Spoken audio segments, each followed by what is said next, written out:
আসসালামু আলাইকুম রহমতুল্লাহি ওবরকাতুহু। সম্মানিত দর্শক, আমি যে সকল বিষয় নিয়ে সাধারণত ভিডিও বা কন্টেন্ট তৈরি করি এর ৯৯% হলো রাজনীতি। এই রাজনীতিতে যে সকল বিষয় দৃশ্যমান বা চলমান দৈনন্দিন জীবনে ঘটে বা আগামীতে যে বিষয়গুলো ঘটতে পারে, যেটা আমার দৃষ্টিতে মনে হয় যে এটাগুলো নিয়ে আলোচনা করা দরকার, সেই বিষয়গুলো আপনাদের সামনে উপস্থাপন করি।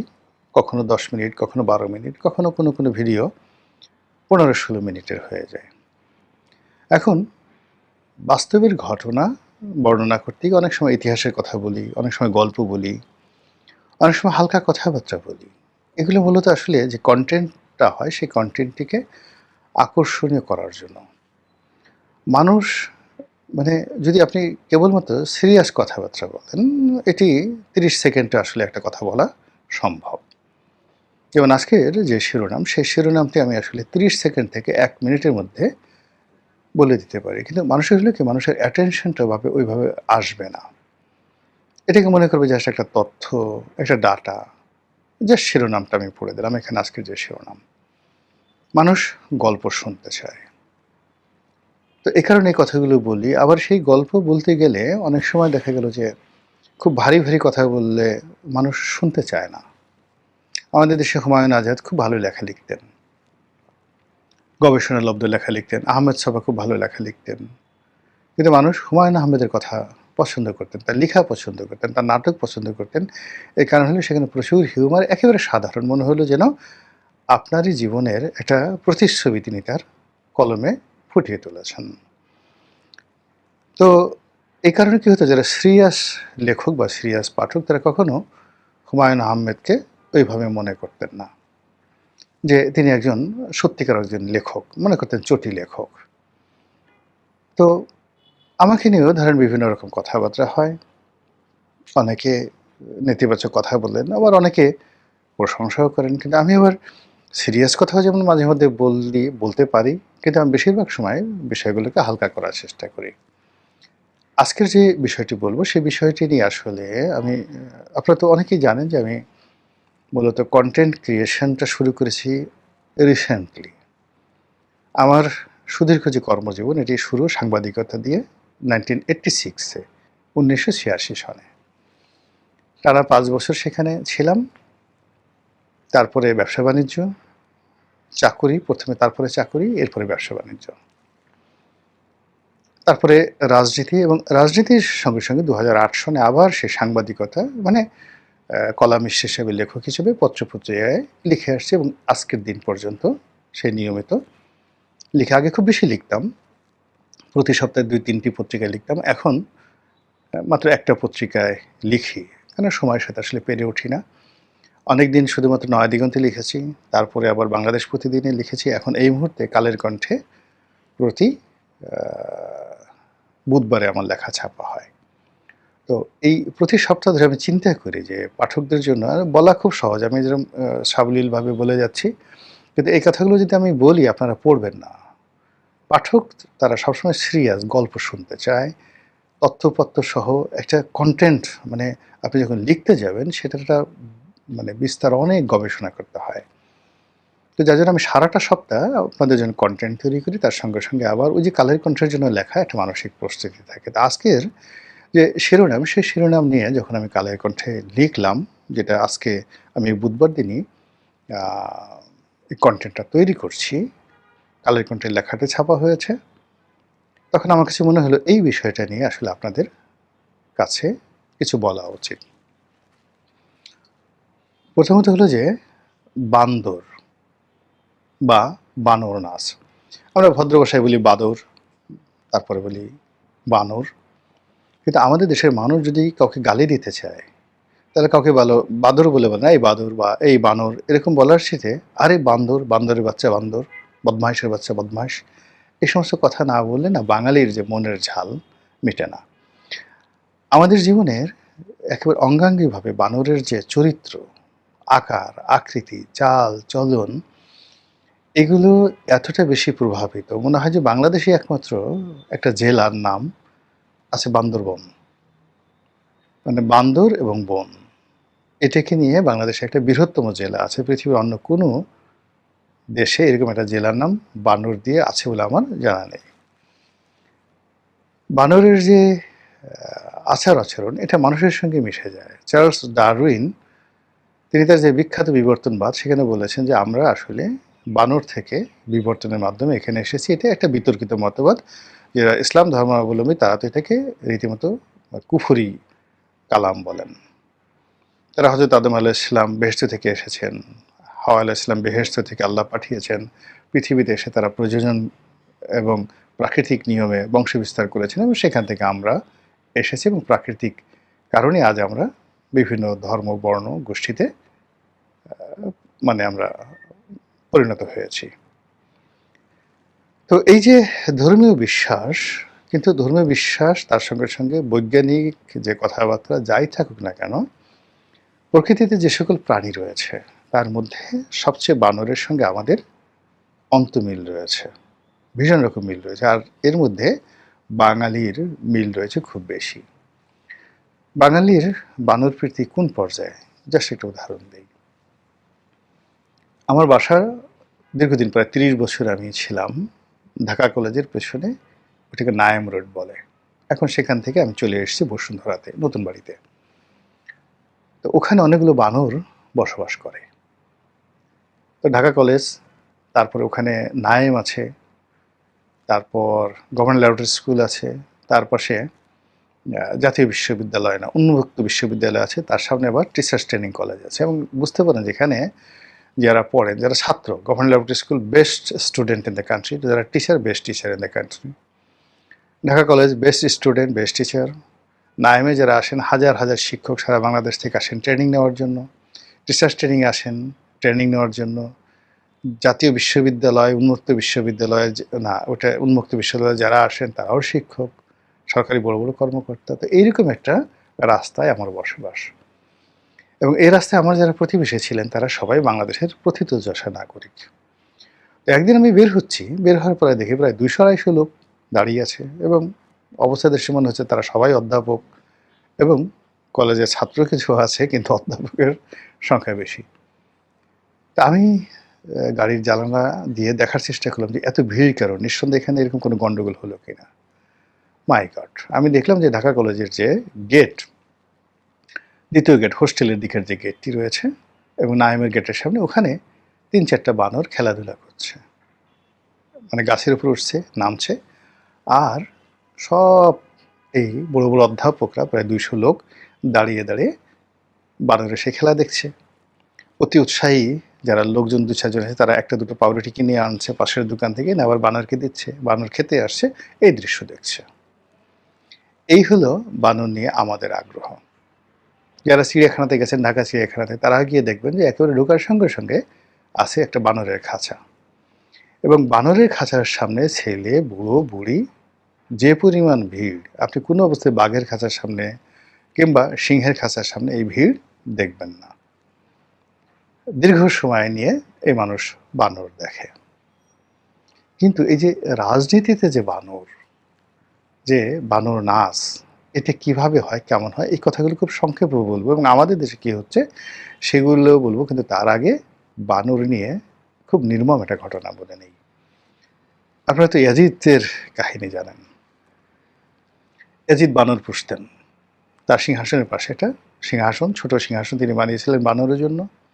তিনি যেভাবে পোশাক আশাক পরতেন, বানরকে একই পোশাক আশাক পরাতেন। তারপর তার দরবারে যারা আসতেন, যারা কুর্নিশ করতেন, তারা বানরকে কুর্নিশ করতেন। এবং তার যারা বেশি অভিজাত, মানে আমির উমরা, অন্য দেশের রাষ্ট্রদূত যারা আসতেন, মানে ইয়াজিদ মানে কি একটা বিশাল শাসক। আজকের পুরো মধ্যপ্রাচ্য তার আন্ডারে ছিল, সাইপ্রাস সহ। It's not matter of joke. আমাদের দেশের প্রধানমন্ত্রীর মতো নয়, আমাদের এরকম ১০০টা প্রধানমন্ত্রীর মতো ভূখণ্ডর অধিকারী ছিলেন ইয়াজিদ ইবনে মাবিয়া। তো সেই রাজার দরবারে কায় না আসতো, সবাই আসতো, কিন্তু সবাইকে ওই রাজার ৩.৫ বছরের নিয়মে তাকে বানরকে স্যালুট করতে হতো। এবং যারা রাজার হাত চুম্বন করার জন্য অনুমতি পেতেন, এটা ছিল একটা রেয়ার, যাকে বলে, তাতে হ্যান্ডশেক করতেন না, হাত বাড়িয়ে দিতেন। আর সেই হাতে চুম্বন করার যারা অধিকার প্রাপ্ত ছিলেন, অনুমতি প্রাপ্ত ছিলেন, দে আর দ্য রয়্যাল হাইনেস। তো তাদেরকেও রাজার হাত চুম্বন করার পর বানরের হাত চুম্বন করতে হতো। সেই ইয়াজিদের যে বেশ কয়েকজন গভর্নর ছিলেন, তার মধ্যে আবদুল্লাহ ইবনে জিয়াদ, যার নেতৃত্বে কারাবালার যুদ্ধ হয়েছিল, এবং এই আবদুল ইবনে জিয়াদের সেনাপতিরাই কিন্তু হযরত ইমাম হুসেন রাদিয়াল্লাহু তাআলা আনহু এর হত্যাকাণ্ড ঘটিয়েছিল। তো তিনিও ইয়াজিদের মতো করে এরকম বানর পুষতেন। তারও একটা সিংহাসন ছিল, সিংহাসনের পাশে একটা বানর ছিল, এবং ইয়াজিদের দরবারে বানরকে নিয়ে যে সকল আধিক্ষেত্য হতো, একই অবস্থা সেই উবায়দুল্লাহ ইবনে জিয়াদের রাজদরবারও একই ঘটনা ঘটত। তো এই যে বানরের যে ঘটনা, এটা একটা যাকে বলে ঐতিহাসিক ঘটনা। এখন আপনি বানরকে না পছন্দ করে রাজা যদি কুকুরকে পছন্দ করে, অনেকে কুকুরের মানে সেই একটু লেজ ধরার জন্য, কুকুরের পা ধরার জন্য, কুকুরের আনুগত্য পাওয়ার জন্য, কুকুরের সন্তুষ্টি পাওয়ার জন্য মানুষ কিভাবে কাঙালের মতো আচরণ করে। আপনি ইদানিংকালে দেখবেন যে ভ্লাদিমির পুতিনের একটা পোষা কুকুর আছে। তো সেই কুকুরকে নিয়ে তিনি সবসময় রাজদরবারে আসেন। অনেক বিদেশি মেহমান আছেন, রাষ্ট্রপতি আসেন। তো তাদের সাথে তিনি কথা বলেন আর ওই কুকুরের সাথে ঠাট্টা মশকরা করেন। মাঝে মধ্যে কুকুরকে দিয়ে আবার তাদেরকে ভয়ও দেখান, এই বর্তমান জমানাতে। এর বাইরে বিড়ালকে নিয়ে, অনেক রাজার বিড়াল থাকে, সেই বিড়ালকে নিয়েও মানুষ আধিক্ষেত্তা করে। শেখ হাসিনার একটা বিড়াল ছিল, সেই বিড়ালের আনুগত্য পাওয়ার জন্য, সেই বিড়ালকে কোলে নেওয়ার জন্য গণভবনে যে কি হতো, যারা দেখেছেন তারা এটা খুব ভালো করে জানেন। আমি আর আগালাম না। এখন যেটি হচ্ছে, এই যে মানুষ, আমরা যারা মানুষ, আশরাফুল মাখলুকাত, আমরা অপর মানুষকে ছোট করার জন্য তাদেরকে কেবলই মাত্র পশুর পর্যায়ে নয়, পশুর চেয়ে নিচের পর্যায়ে নামিয়ে আনার জন্য, আমার শ্রেষ্ঠত্ব উপরে তুলে ধরার জন্য, এবং আমার যারা অনুগত যারা লোকজন রয়েছে তারা যাতে কোনো অবস্থাতে মেরুদণ্ড সোজা করতে না পারে, এই জন্য তাকে মেরুদণ্ডহীন, পশুর চাইতেও নিচু পর্যায়ে নেওয়ার জন্য আমি বানর বা অন্য কোনো পশু আমি পালন করি, এবং মানুষকে বাধ্য করি তাদের আনুগত্য করার জন্য। এই ধরনের ঘটনা রাজনীতিতে অহরহ ঘটে আসছে। যদি আপনি রাষ্ট্র ক্ষমতায় বসেন এবং আপনার চারিপাশে সিংহ হৃদয়ের মানুষ, সিংহ বিক্রমের মানুষ, কিংবা বাঘ চরিত্রের মানুষ তাদের সংযোগ ঘটাতে না পারেন, তাদেরকে লালন পালন করতে না পারেন, তাহলে আপনি কোনো অবস্থায় একজন খালিদ ইবনে ওয়ালিদের মতো সেনাপতি পাবেন না, মুসা ইবনে নুসাইরের মতো সেনাপতি পাবেন না, তারিক ইবনে জিয়াদের মতো সেনাপতি পাবেন না, রাজা মানসিংহের মতো সেনাপতি পাবেন না, কিংবা আপনি সেই যে মহাকালের বিখ্যাত হানিবল বার্কা বা তার পিতা Hamilcar Barca, Julius Caesar, Pompey the Great, এদের মতো সেনাপতি পাবেন না। রাজা যদি বানর পোষেন, রাজা যদি কুকুর পোষেন, তাহলে তার সেনাপতিও ঠিক ওই পর্যায়ে হয়ে থাকে, এবং সেটা দিয়ে আর যা হোক না কেন রাজ্য শাসন হয় না। এই গেল একটা। ২ নম্বর হলো যে পতিতা, বারবনিতা।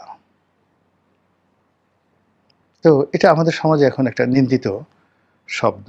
কাউকে পতিতা বলা হলে, কাউকে বারবনিতা বলা হলে, এমনকি কাউকে যদি বলা হয় তুই বারবনিতার ছেলে, তোর মা পতিতা ছিল, তোর দাদি ছিল, তোর দাদা মানে দাদা মানে দাদার মা ছিল, এরকম আপনি যে কোনোভাবেই বলেন না কেন, একটা মানুষ তার মেজাজ ঠিক রাখতে পারে না।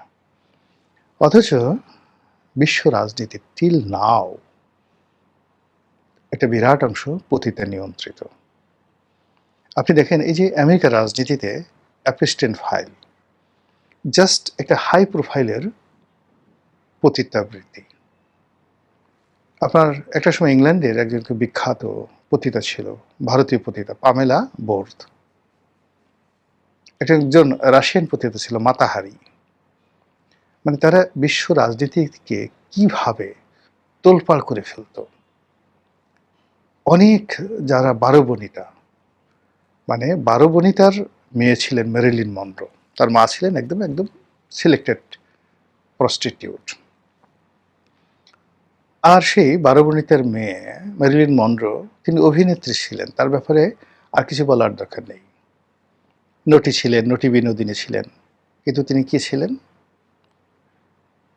জন এফ কেনেডির শয্যাসঙ্গী ছিলেন।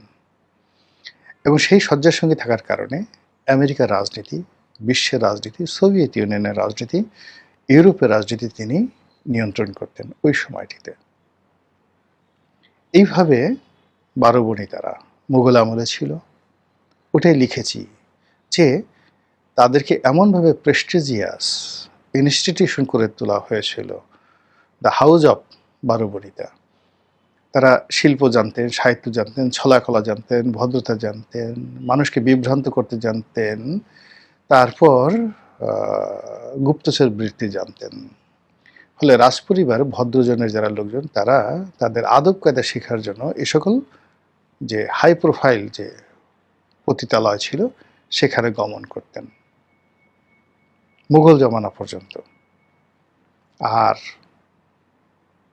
চন্দ্রগুপ্ত মৌর্য, যার প্রধানমন্ত্রী ছিলেন চাণক্য ওরফে বিষ্ণুগুপ্ত, যাকে আমরা কৌটিল্য বলি, কৌটিল্যের অর্থশাস্ত্র, সেখানে এটা লেখা আছে যে ওই সময়টিতে 12 বনিতা বা পতিতাবৃত্তি রীতিমতো একটা বৃহৎ শিল্পে, ইন্ডাস্ট্রিতে পরিণত হয়েছিল সারা ভারতবর্ষে। এবং সরকারের একটা মন্ত্রী ছিল, গণিকা মন্ত্রী।